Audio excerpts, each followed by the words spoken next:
Hello and welcome, everyone. Welcome to Harmoniously podcast. Here's Melissa. And Rachel, happy Women's Month. Yes, so happy Women's Month. Exactly. So for this month, as on the 8th is the International Women's Day, we decided to have different episodes dedicated to women. And today we are going to discuss women's health. And Rachel is an expert in this field, so she will share interesting tips and interesting knowledge that she has. And we can start with an arrival practice as usual. So I invite all of you that who are not driving to just take a moment to relax, maybe close your eyes, and to start to focus on your breath. Allow yourself to just connect with the breath. Use the breath as a bridge to come to the present moment, to drop down into your body and arriving into this moment in time, to the now, and then slowly come back and open your eyes. It's nice to take a little bit of time to just breathe, even though sometimes I would like just to stay longer, but it's nice even a little breath. From time to time, everyone, I think we should just take a breath to drop in to the present. But anyway, let's go ahead with our topic for today, women's health. And we're talking about naturally born female. Is there like some specific issue on hormones, on like, I was actually sharing with Rachel that I just discovered today that my ferritin, so my iron, was low, and that's why I was feeling very exhausted. And that's something that I had for many years, and sometimes I forget that my exhaustion may be caused by low iron, and that was really the issue. So, and that's a common issue, I think. It's super common. Vastly common. So before I kind of begin, like I will at least try to qualify some of my experience. So, some of my background was I spent a decade in critical care and emergency care, which is not really directed towards male or female. I mean, there's some unique differences, but it is very much dedicated to just keeping people very much alive. When I finished some of that chapter of my life, I actually stepped into a pretty specific women's health kind of chapter for about 5 years. So I worked very specifically with like adolescent, reproductive age, and elderly females throughout all of the kind of reproductive life challenges that we might face, but the unique kind of chemistry that we have as females. So through childbearing, but also through menstrual cycle difficulties, control, birth control, and some of the other types of things that we see throughout the lifespan when we need to figure out when we start getting into perimenopause and menopause. And typically, we have a very kind of complicated and yet simple like hormonal cycle throughout our month. A 28-day cycle is how it's based. But yes, so anemia is like very high on the list of things that I would see regularly in my women's health studies. It is kind of an insidious problem because it isn't always detected through just normal blood chemistry. Sometimes we need to do like more specific iron studies to check this, iron binding capacity, total ferritin. There are some kind of more specific labs. So for folks out there who think they got some blood work done recently and it wasn't, terribly anemic, there are some really specific labs that we can do that gives a little bit more insight into determining if you're truly anemic and you're low in iron. Yeah, that's a really important point to say. Like, if I can share my story, yes, if you just check iron or general test, that would never show up. But like checking ferritin, that's the mark that is always low. So definitely. And then I will feel it. That's why like I would not stop and feel it and have other symptoms. And that's why we did more thorough tests. Yeah, exactly. You want to look into it a little further, right? And lab tests can tell us a lot. They can't tell us everything, but they can tell Mm. us quite a bit, especially when we're looking at like iron. And women in general, we tend to lose a bit of blood every month with menstrual cycles. So if you're on a traditional menstrual cycle or you have regular cycles, at least theoretically, you're losing some of your blood throughout the month, Mhm. which is normal and typically compensated. But we also forget that there's another way that, like, most of us don't absorb iron very well. Iron is a little bit more complicated, and many of us eat, meat-free diets. We're not eating a ton of animal proteins and animal irons, which is a really great source of iron. There are some other ways. So, we have two issues. We have blood loss, so we're losing iron and blood volume, but also that we may not be getting adequate amounts from diet. So, and there could be Mhm. both, right? Like you could be, could be a little bit of each. So I think it's important when we think about this that there isn't just one way to solve things, right? And especially as women, we might have heavier cycles. There can be lots of reasons that we might be having heavier cycles, heavier menstrual flow, which can result in additional blood volume losses. There are some Mhm. other reasons too, right? A big surgery, we had massive bleeding from something going on, um, gut issues for even less absorption of iron. So there's a ton of things that could be impacting our ability to take in iron. The most simple way that we typically address anemia or iron deficient anemia is because there are a couple of different types of anemia as well. So I'll try not Mm. to confuse those as well. You can have lots of different types of anemia. Iron Mhm. deficient anemia is the most common, and we see it pretty often in our female grouping. Um, but there are a few ways that, let's just say we did get this worked up. Mhm. I think it was interesting, Mel. Like, I'll revisit your story a little bit. Like, Mel was sharing with me that she was feeling, do you want to say it? Like, you were feeling a little tired and maybe thought you had Mhm. a bias. And tell me how that felt for you. Yeah. So I just start feeling exhausted. And then it was just like well, the following day even more exhausting. And didn't matter how much I would sleep, or even like take a nap, or like I would wake up tired and then do a couple of things and then need a nap again, and then just like dragging around the whole day. And it was just getting worse instead of getting better with, okay, allow myself to rest. Yeah. Yeah. And I think that's probably the most common symptom is that a lot of Mm, women report feeling really tired, which makes yes. sense. I think we're all doing quite a bit. And, it could be a million different things, right? Stress, lack of sleep, maybe I am getting sick. But Mm-hmm. you went to do this beautiful act of giving blood, and they wanted to be Yes. thorough and checked initially to see, that Mm-hmm. you were a candidate and that everything was okay for you to donate.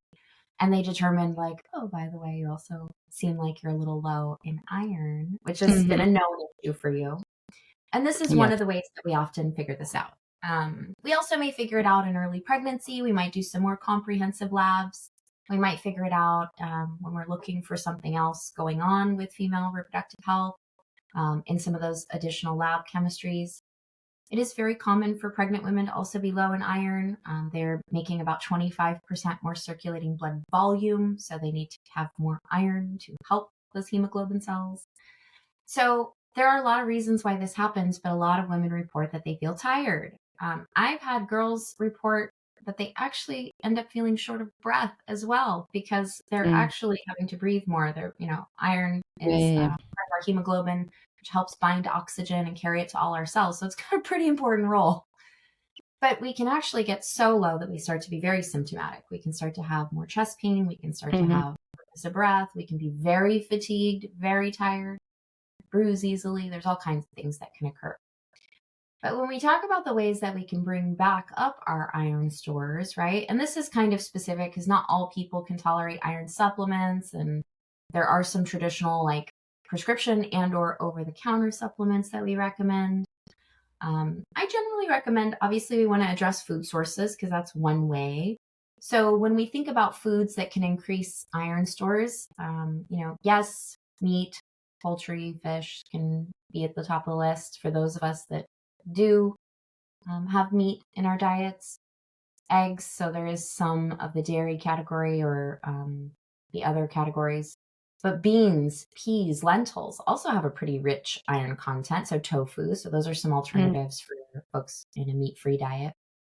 Dark That's good. leafies and dark vegetables like beets, spinach, dark leafies can be very beneficial in increasing our iron stores. Whole grains, a bit of a mixed opinion on whole grains in general, as some of our grains, especially in at least in North America, are heavily polluted with like endocrine disruptors. So I'm not always first to go to like a whole grain category. Mm-hmm. Um, dried fruits can be another one though. So dried fruits, I used to recommend like dried apricots, raisins, things like that. Mm. Nuts and seeds tend to also have a pretty good iron content to them and a little bit more tolerable. I used to tell my pregnant moms, like, take dried fruit with you and like have snacks in the car. As a sidebar, are some dried fruits that have some chemicals that they use to dry them with that can be very upsetting to the stomach. So like I can't eat half of them because they upset my stomach. So just being aware of like Okay. what works for you and what kinds of foods you can tolerate, because food Mm-hmm. sources are a great way to start, right? We want to increase through, making sure we're getting good dietary sources of this.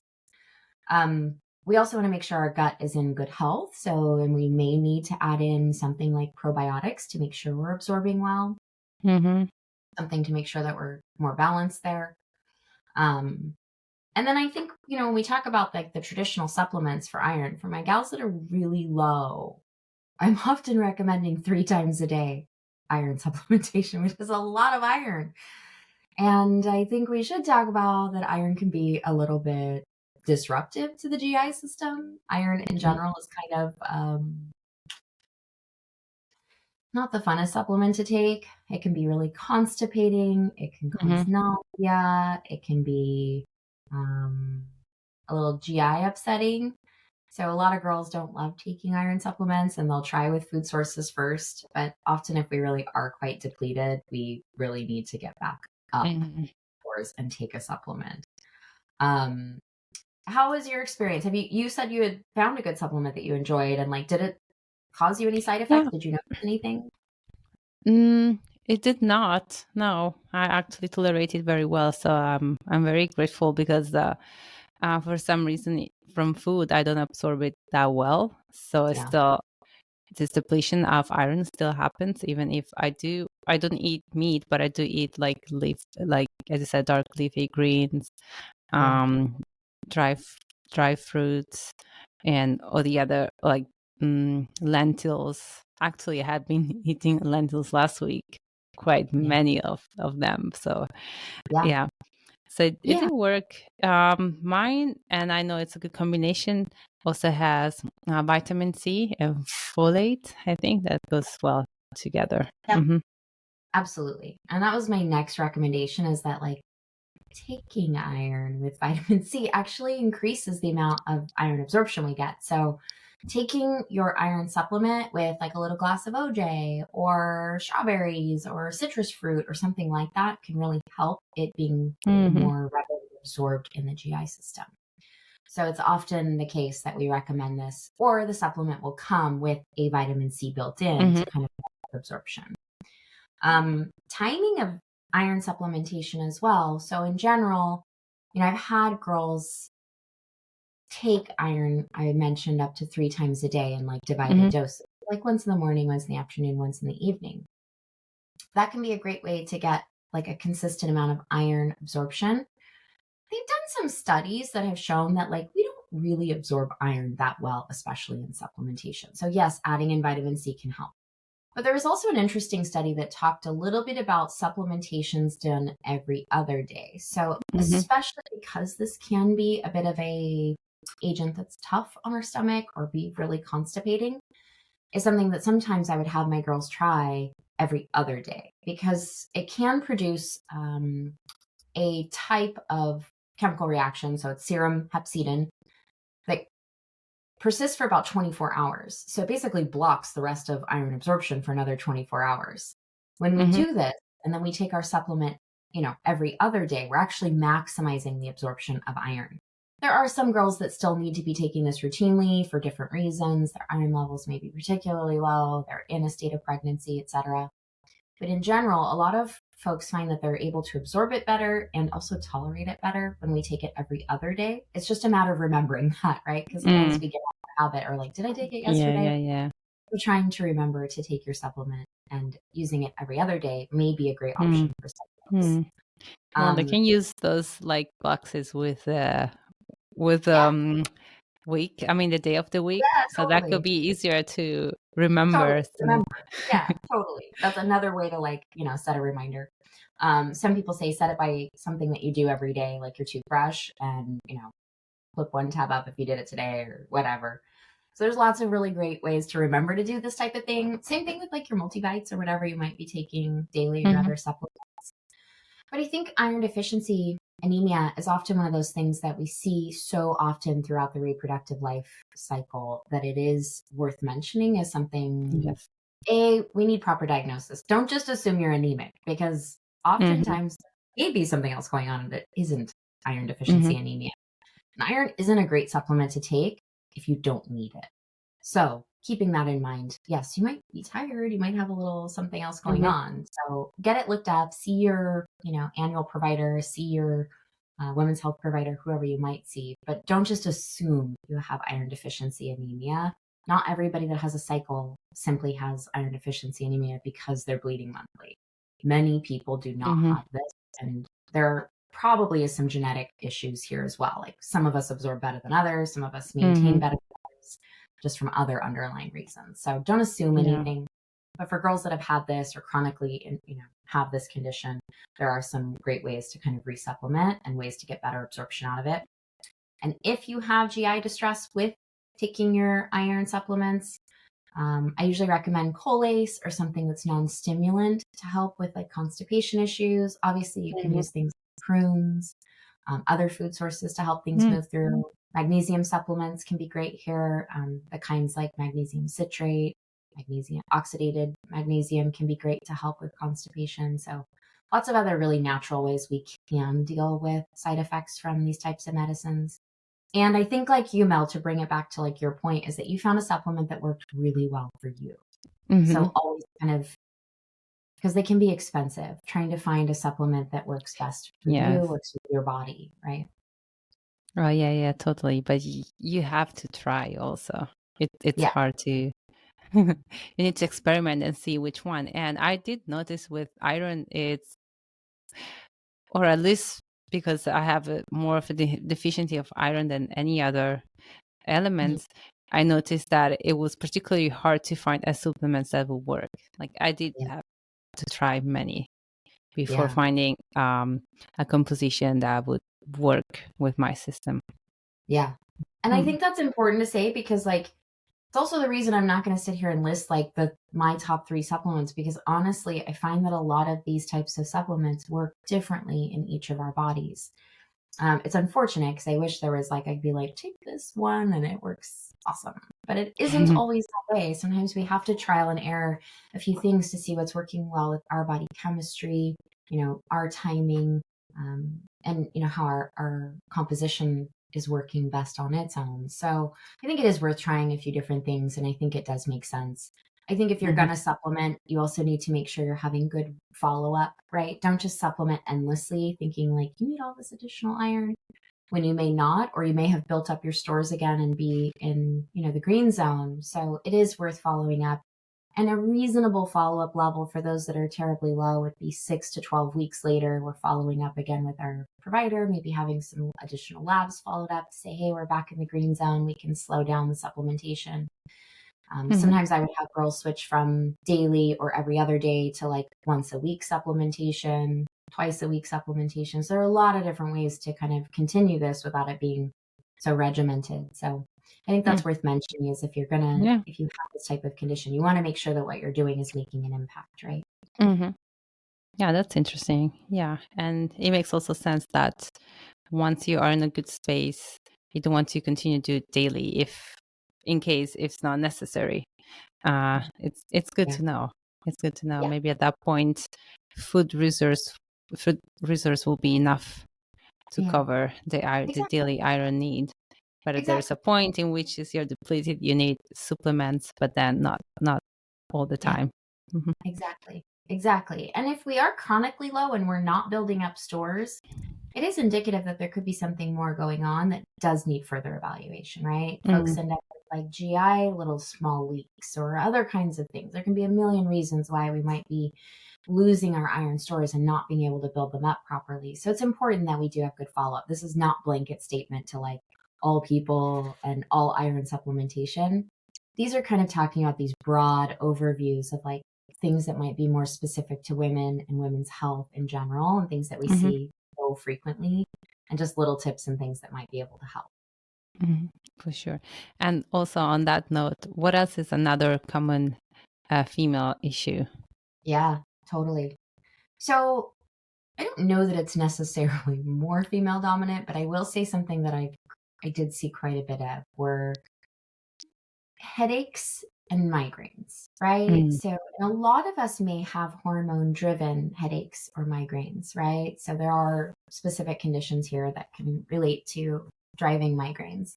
Um, my oldest daughter is 25 and she has had chronic migraines since she was 8 years old, which is pretty young to develop Ah, migraine I syndrome. had the same, but Yeah, okay. it's Yeah, yeah. it's fairly unique, but it does occur. Hmm. Again, same type of disclaimer, like you always want to make sure you're ruling out other reasons, right? That we're Hmm. getting migraines or frequent headaches. And I think there's a lot to say about some of the newer generation medications that we have to treat migraines. I think she's tried every single drug on the market out there. So all the triptans, all the other types of medicines that we use, prophylactic medications like topiramate or Topamax. Nothing ever really provided a ton of relief for her, and she gets really debilitating migraines. And I've seen this in my patient population time and time again, where they're debilitating. We might be losing, 2 or 3 work days a month for Hmm. migraines, and especially if they're secular, like we're having cycle related or cycle informed headaches. Now, I'm speaking to migraines, but there could also be tension or cluster headaches that are going on, something like that. But ultimately, they can all be kind of triggered by hormones. And our Hmm. hormones fluctuate all month long, right? They kind of follow a very specific cadence, and estrogen and progesterone and FSH and all these beautiful hormones are doing this beautiful dance all like month long. And ultimately, it can trigger some migraines for some of us. So I think that's one important category is kind of Hmm. knowing what our triggers are, right? Like a lot of us, when we're sleep deprived, will start to get more headaches. Hmm. A lot of us may have it in the week preceding our cycle. So that like kind of alteration in our hormone cycling right before we start shedding Hmm. can be a bit of a trigger for some of us. So acknowledging that those days are more, Yeah. you I mean, that's know, also, if you said like if you're sleep deprived before our Mhm. period, we also need more sleep. So if we try to fit in the same amount of sleep at the end, we are also sleep deprived, I feel. Yep, totally. Well, and a lot of us get this, the way our hormones shift throughout the month, a lot of us are sleep deprived right before our cycle because our progesterone's doing funny stuff and our estrogen's dancing. A lot of us do sleep a little worse right before our cycles. It's really common, right? Hmm. So having said that, like we have this kind of perfect storm to create. And we also might be a little more angsty, right? Some of us do have like true PMS symptoms or a little bit more volatility. There are conditions such as PMDD, which is premenstrual dysphoric disorder, which is, in the DSM-5. It is a fairly significant alteration in our moods during that few days prior to our cycle. So when we have more stress, perhaps, we have less sleep, perhaps. So all of these things can be this perfect storm to creating, migraines. Um, I definitely think there's something to be said in the value of finding like the types of rescue meds that work well for you. There's a lot of newer generation meds out there that do a great job. The injectables once monthly, some are infusions.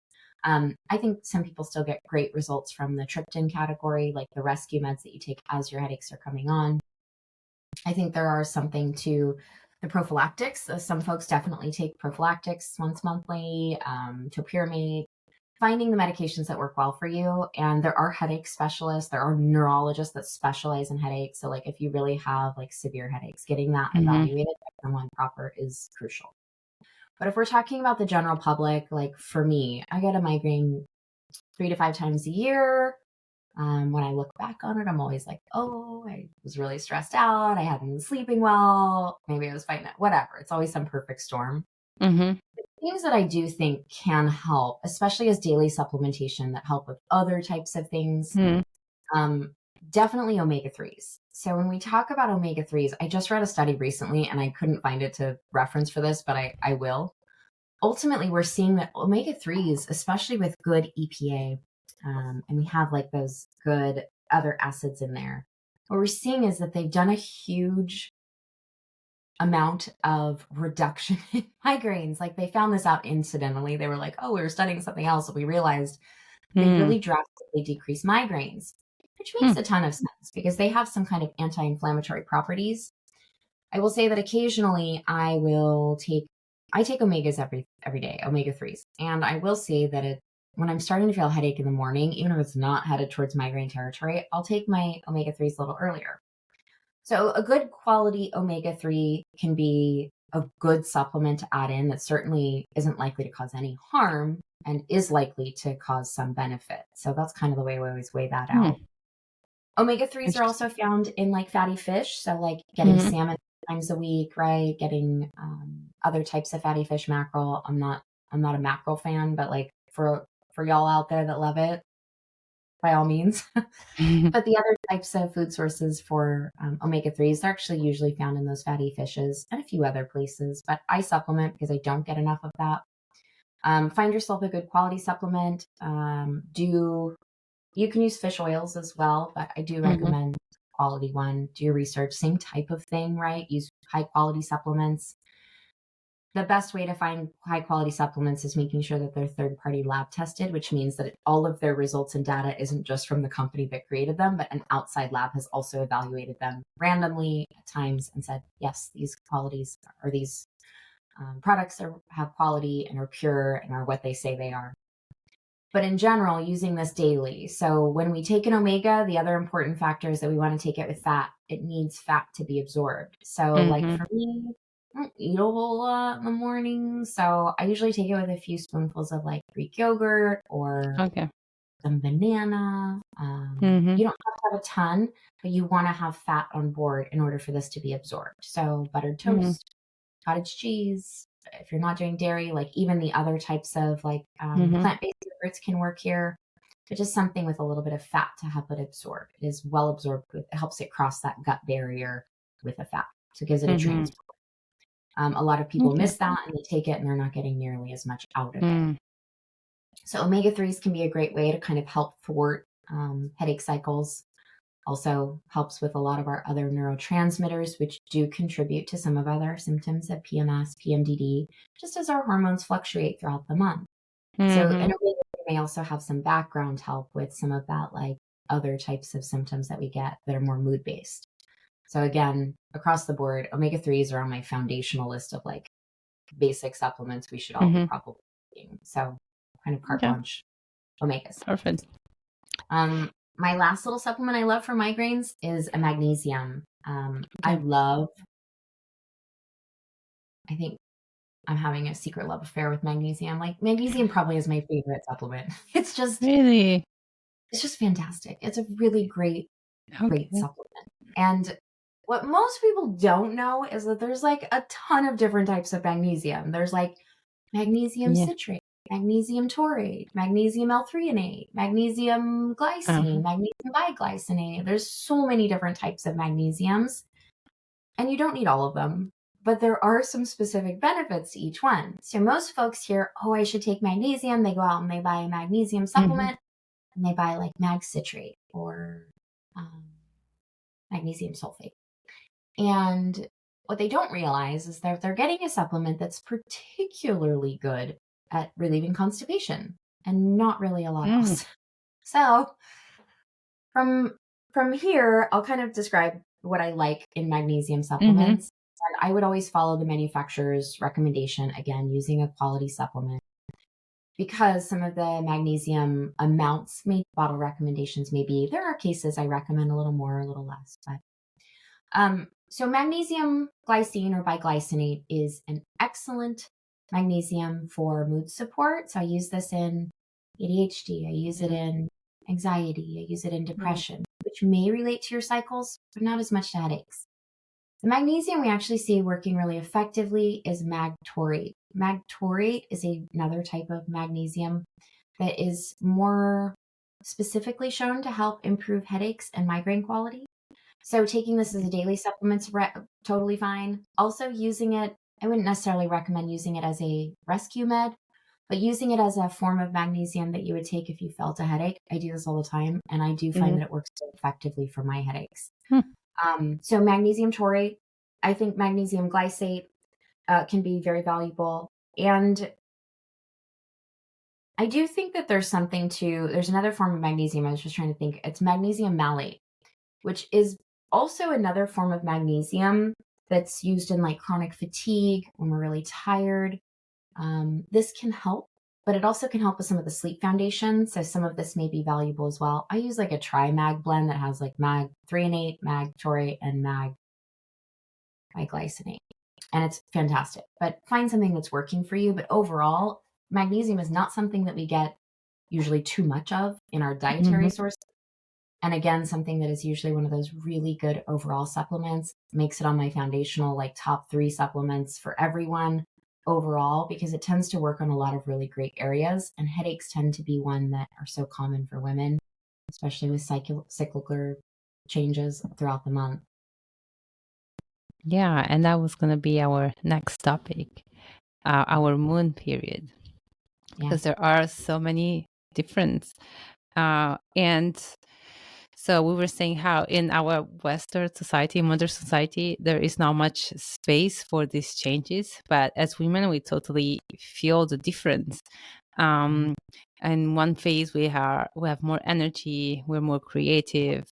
In another phase, we're just more tired. We have more cravings, and so on. Or even worse, like PMS. Like if we get irritated, there's a lot of changes, and it's that are not easy to deal with, especially in a society that does not welcome any of these changes. Like there is before our period, we need to sleep more, we're more tired. But life requires to be 24/7 on the same energy level, which is more of a masculine quality, or like testosterone quality. But we don't produce the same amount of hormones throughout the whole cycle. And probably I'm not the only one that experienced this, but at the same time, never really dig into the differences. Like I did check a little bit, but I never explore so much of this, and that would be very interesting to know more on your knowledge about all the different phases. Oh, it's fascinating. I mean, this is like one of those things that like really can rabbit hole you for sure. And I think even people that are, a lot of us, even in reproductive health, so like in women's health specifically, I would even refer out to like endocrinology. I'd be like, oh, that one's too complicated. Like there's literally so much going on in our hormones, and like what initiate what change. And having even one small issue in one small hormone sets up this cascade of other issues with other hormones. So like in general, we're just this like perfect dance of perfect hormones doing what they should be doing. But all it takes is one little thing to kind of uproot this cycle and cause, disruption in it.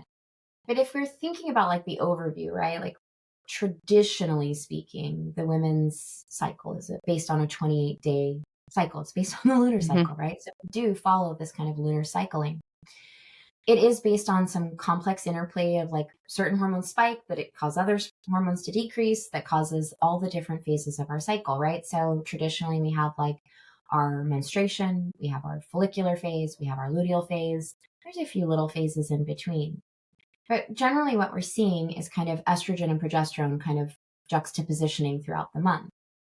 In the second half of our cycle, more of that luteal phase, we have this small rise. Well, it could be big too. We have a big rise in progesterone. And this is usually what causes some of the issues we see with like some girls have a little bit of like constipation prior to their cycle. We have a little mood stuff, might get a little breakout. Like this is usually that kind of what's happening hormonally. We also might see things like that more irritability definitely being more present. And then as we start to move into menstruation, we start to see estrogen and progesterone plummet.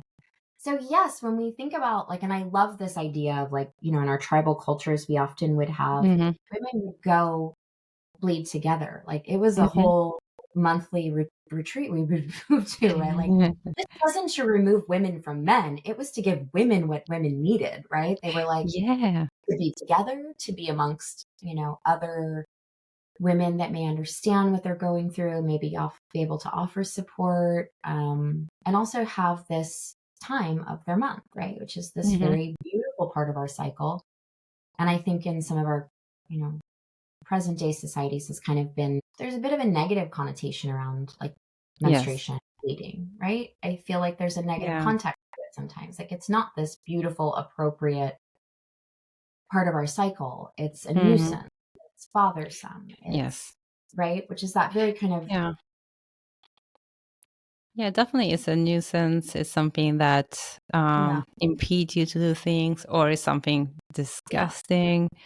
yeah, Or and also like one thing that I never like is like when you are maybe if you're more irritated before your period, or if you're mm, nervous and you are sharing those emotions, they're yeah.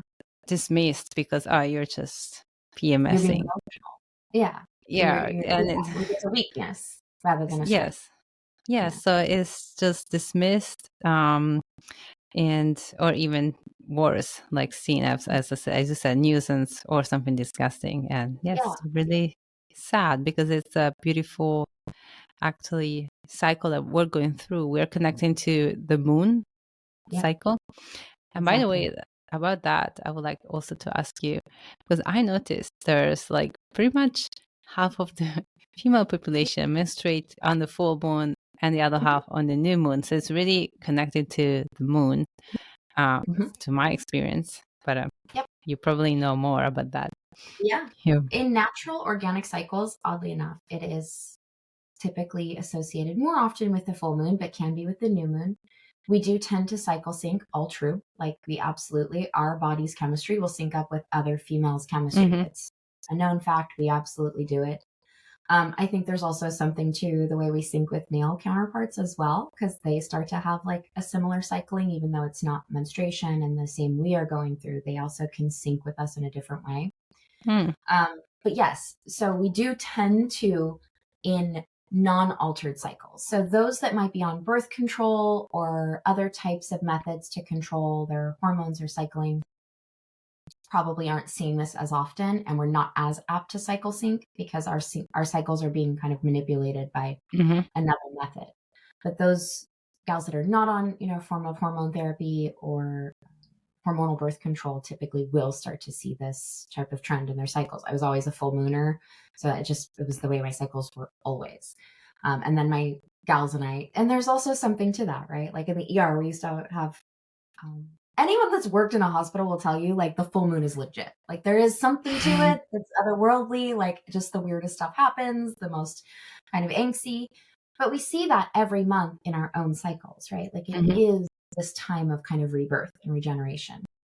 It also is this time that we need to release and let go, right? So we think about that from the standpoint of like what's physiologically happening is that, the uterine wall is basically Mm-hmm. shedding this beautiful, rich, nutrient dense garden that it has built up to plan every single month for a pregnancy that probably won't occur.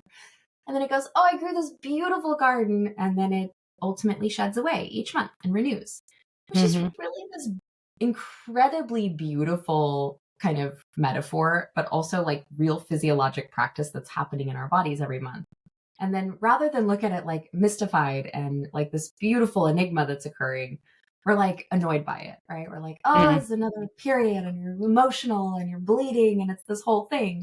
Well, it can be a really beautiful part of it. I think that's part of what I want to share here is like moving more into that feminine energy about this rather Mm-hmm. than looking at this from a very masculine or kind of male dominant view. Like the female view of this historically from matriarchal societies, Celtic societies, from tribal cultures has always been that like this is a beautiful ritual of each Mm-hmm. month, this whole month time period. And typically it was 7 days, and most women's menstrual cycle lasts somewhere between 5 to 10 days.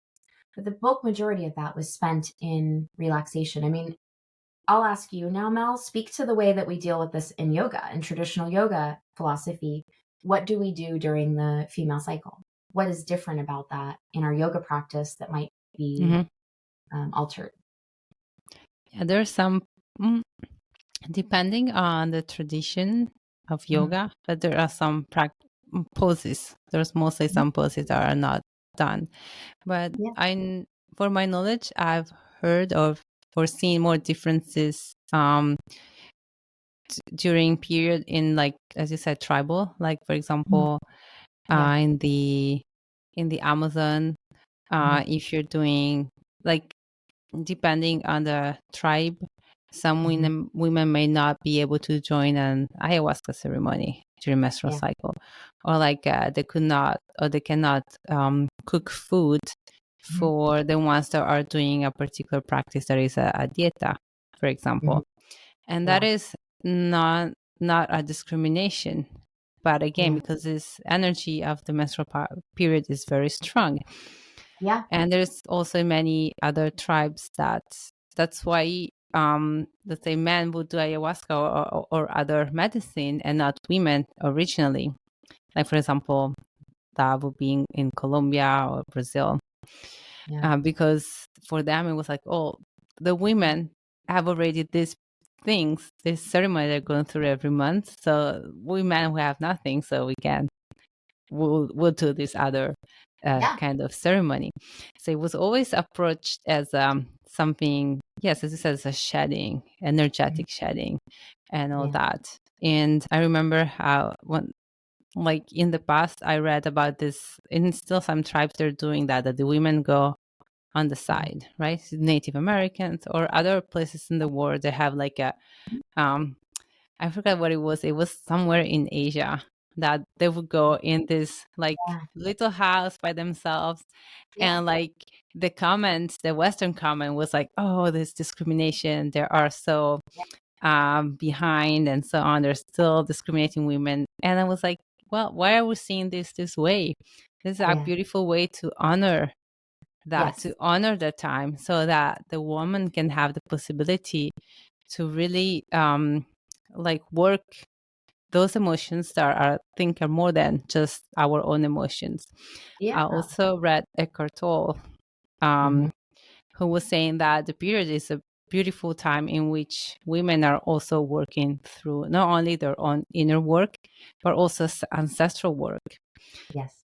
Yeah. And so that's what Yes. is happening. And so it's nice that is honored in traditional tribes, and not, but unfortunately in Western society it's not. I would totally love to take a, as you call it, a moon retreat every month and Me take too. care I'm of in that. a lunar retreat. Sorry, can't work. Like, gotta go. But since we, in many of our cultures, and also in the spirit of equality, right? Like, we are working throughout our cycles. We Mm-hmm. are still tending to our families, right? Most of us that are not living in tribal cultures at this moment.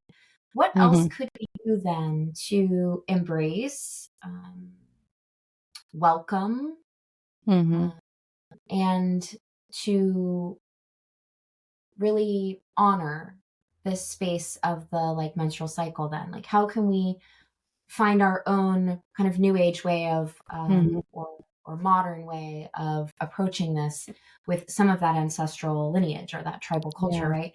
So the things I would talk to girls about are like, let's just start by like acknowledging that you are different than maybe your male counterpart in a biochemistry standpoint, right? Like, not, but from that chemistry standpoint, you are different.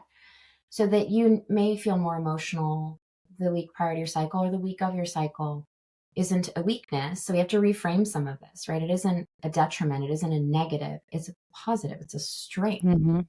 into what our own biochemistry is doing for us. So leaning into some of these places, right? And looking at this as a time that we might feel more connected. We might need more grounding. We might have more emotional exploration. We might have the ability to release. And this could be through menstruation, but it can also be through crying, right? And all the other forms of release. Mm-hmm. I know I practiced Ashtanga yoga for a very long time. And I know typically in Ashtanga, we would take the week of our cycles off, or the first few days of our cycles off, not the entire Mhm. week. But we might move to more of a restorative yoga practice during that time Mhm. period. You do less inversions, right? Yes. To reverse the blood flow during that Yeah. cyclical time. But there could be some other forms of this that we could incorporate into like the way we embody being in our cycles. So taking more time for rest, right? Your body does need it. It's doing such incredible work on the inside, and it is so complicated and so beautiful. Like, let it rest when it needs to rest. Listen to that inner body, that voice that says, hey, we need to slow down, or hey, I don't feel like going out, or hey, I want something to eat. I want us to listen to those voices during this time period.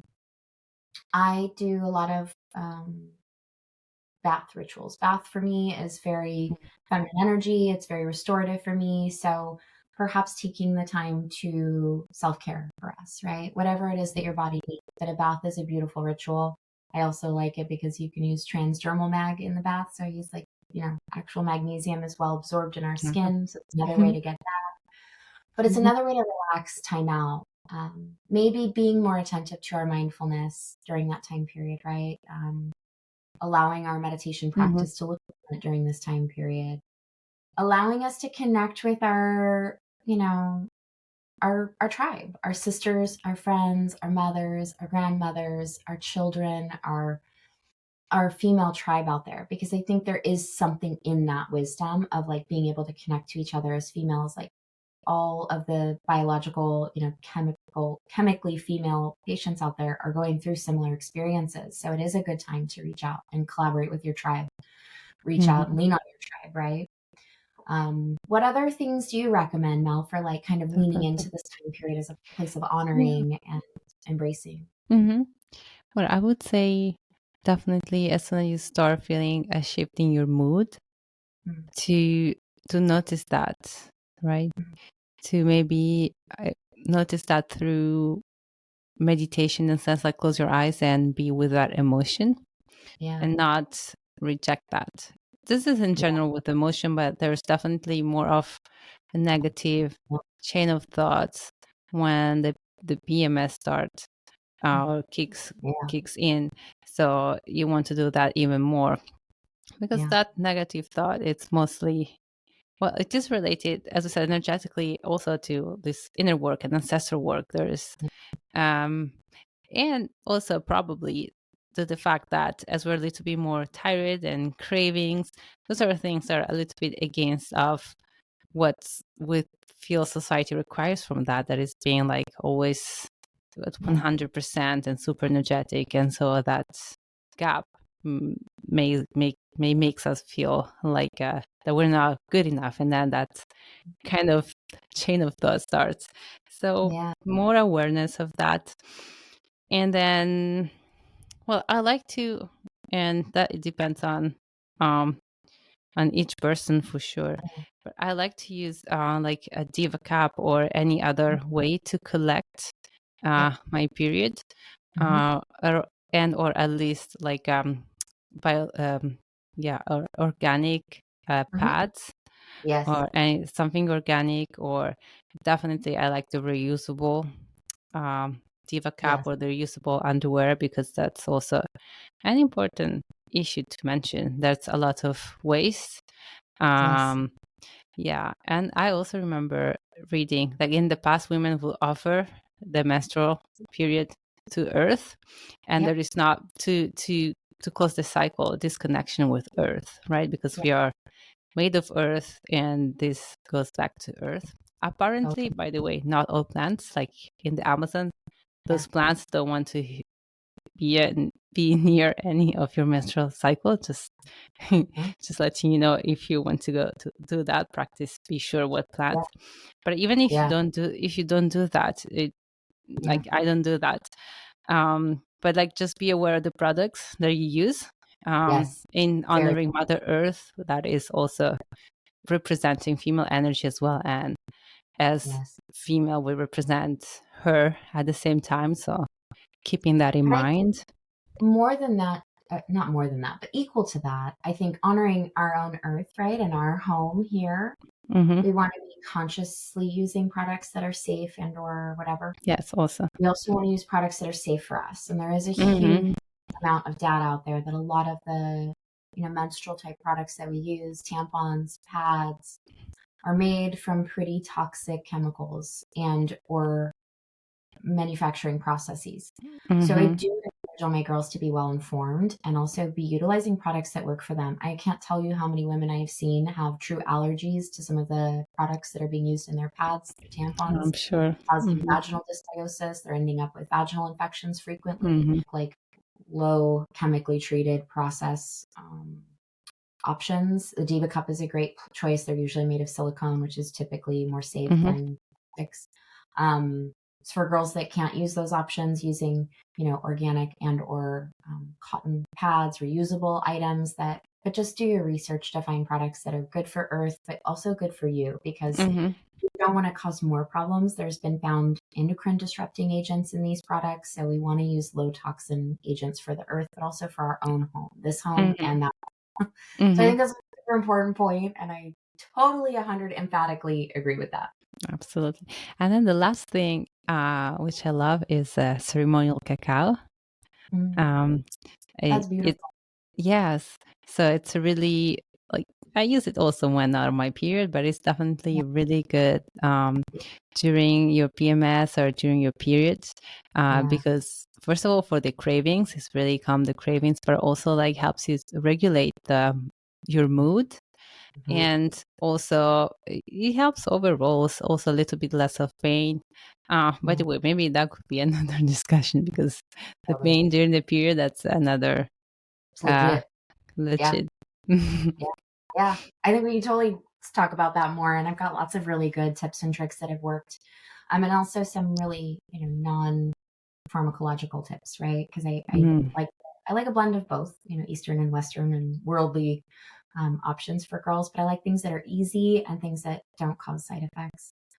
So we could definitely touch on that too. I think we could do a whole cycle content. oh But yes. I know we're almost out of time today, but what are our closing statements for today, Mel? Oh, as I said, honoring your earth, the earth in you, and Mhm, honoring Mother Earth, mhm. honoring this Yeah. motherhood energy in the planet. Yes. Yes, I agree. Whether you're a mother or not, it's honoring that like mothering energy, the home energy, right? The home of this home, but also the home of our earth we live in.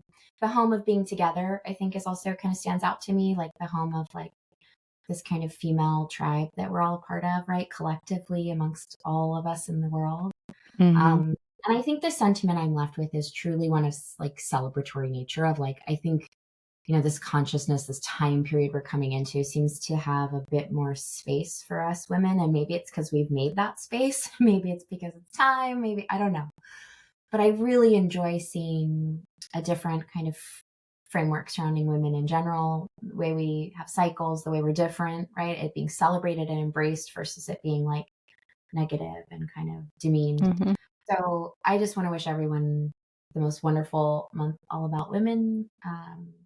All months are about you, just so you know. To all the ladies, to all the women who love ladies, to all the men who love ladies, to all of the ladies in all of your lives, right? Our mothers, our Yes. grandmothers, our great grandmothers, our daughters, our sisters, our aunts, our friends, like all the Hmm. women out there, all of this collective tribe. I just wish you to embrace all of this femininity and leaning into our feminine energy as a strength, not as a weakness. Hmm. That's so beautiful. So I just close with that, and thank you. Thank you, Mm, everyone. Thank you, Rachel. everyone. Namaste.